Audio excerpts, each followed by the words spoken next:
بسم اللہ الرحمن الرحیم۔ حضرت مصعب بن عمیر رضی اللہ تعالیٰ عنہ کا انفرادی دعوت دینا۔ حضرت عبداللہ بن ابی بکر بن محمد بن عمرو بن حزم اور دیگر حضرات کہتے ہیں کہ حضرت اسعد بن زرارہ رضی اللہ تعالیٰ عنہ حضرت مصعب بن عمیر رضی اللہ تعالیٰ عنہ کو بنو عبد الاشہل اور بنو ظفر کے محلوں میں لے گئے۔ حضرت سعد بن معاذ رضی اللہ تعالیٰ عنہ حضرت اسعد بن زرارہ رضی اللہ تعالیٰ عنہ کے خالہ زاد بھائی تھے۔ حضرت اسعد حضرت مصعب کو بنو ظفر کے ایک باغ میں مرق نامی کنویں پر لے گئے۔ یہ دونوں حضرات باغ میں جا کر بیٹھ گئے۔ سارے مسلمان مرد ان کے پاس جمع ہو گئے۔ حضرت سعد بن معاذ اور حضرت اسید بن حضیر دونوں اس وقت اپنی قوم بنو عبد الاشہل کے سردار تھے اور وہ دونوں مشرک تھے اور اپنی قوم کے مذہب پر قائم تھے۔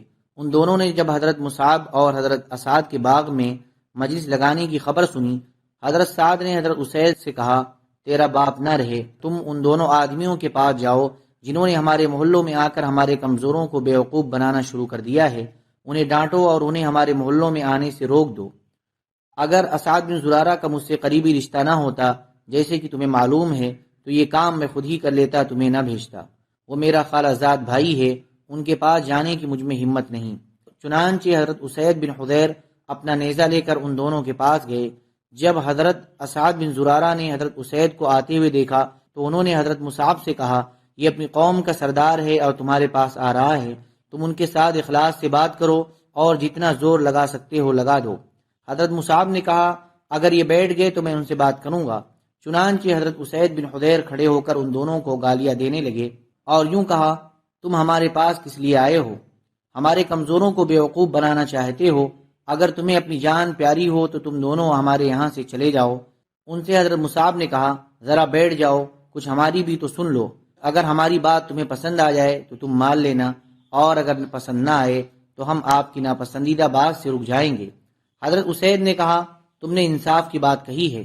چنانچہ اپنا نیزہ زمین میں گاڑ کر ان دونوں کے پاس بیٹھ گئے۔ حضرت مصعب نے ان سے اسلام کے بارے میں گفتگو کی اور انہیں قرآن پڑھ کر سنایا۔ یہ دونوں حضرات فرماتے ہیں کہ ان کے بولنے سے پہلے ہی قرآن سنتے ہی ان کے چہرے کی چمک اور نرمی سے ہمیں یہ محسوس ہو گیا کہ یہ اسلام قبول کر لیں گے۔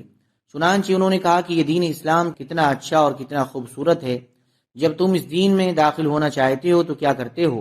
ان دونوں نے ان سے کہا، غسل کر کے پاک ہو جاؤ اور اپنے دونوں کپڑوں کو پاک کرو، پھر کلمہ شہادت پڑھو اور پھر نماز پڑھو۔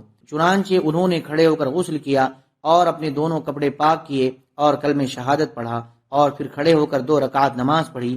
پھر ان دونوں سے کہا کہ میرے پیچھے ایک آدمی ہے، اگر اس نے تم دونوں کا کہا مان لیا تو ان کی قوم کا کوئی آدمی بھی ان سے پیچھے نہیں رہے گا، اور میں اسے بھی تمہارے پاس بھیجتا ہوں، اور وہ سعد بن معاذ ہیں۔ پھر وہ اپنا نیزہ لے کر حضرت سعد اور ان کی قوم کے پاس گئے۔ وہ لوگ اپنی مجلس میں بیٹھے ہوئے تھے۔ جب حضرت سعد بن معاذ نے ان کو آتے ہوئے دیکھا تو انہوں نے کہا، میں اللہ کی قسم کھا کر کہتا ہوں کہ میں حضرت اسید کے چہرے کو پہلے کی نسبت بدلا ہوا پاتا ہوں، کیونکہ اب اس پر اسلام کا نور چمک رہا ہے۔ جب حضرت اسید مجلس میں جا کھڑے ہوئے تو ان سے حضرت سعد نے پوچھا، کیا کر کے آئے ہو؟ انہوں نے کہا، میں نے ان دونوں سے بات کی ہے، اللہ کی قسم مجھے ان دونوں کی بات میں کوئی خطرہ نظر نہیں آیا اور میں نے ان دونوں کو روک دیا ہے۔ انہوں نے کہا، تم جیسے کہو گے ہم ویسے ہی کریں گے۔ مجھے پتا چلا ہے کہ بنو حارثہ حضرت اسعد بن زرارہ رضی اللہ تعالیٰ عنہ کو قتل کرنے گئے ہیں، کیونکہ انہیں پتا ہے کہ وہ تمہارا خالہ زاد بھائی ہے، اس طرح وہ تمہاری توہین کرنا چاہتے ہیں۔ یہ سن کر سعد بن معاذ رضی اللہ تعالیٰ عنہ آگ بگولا ہو گئے۔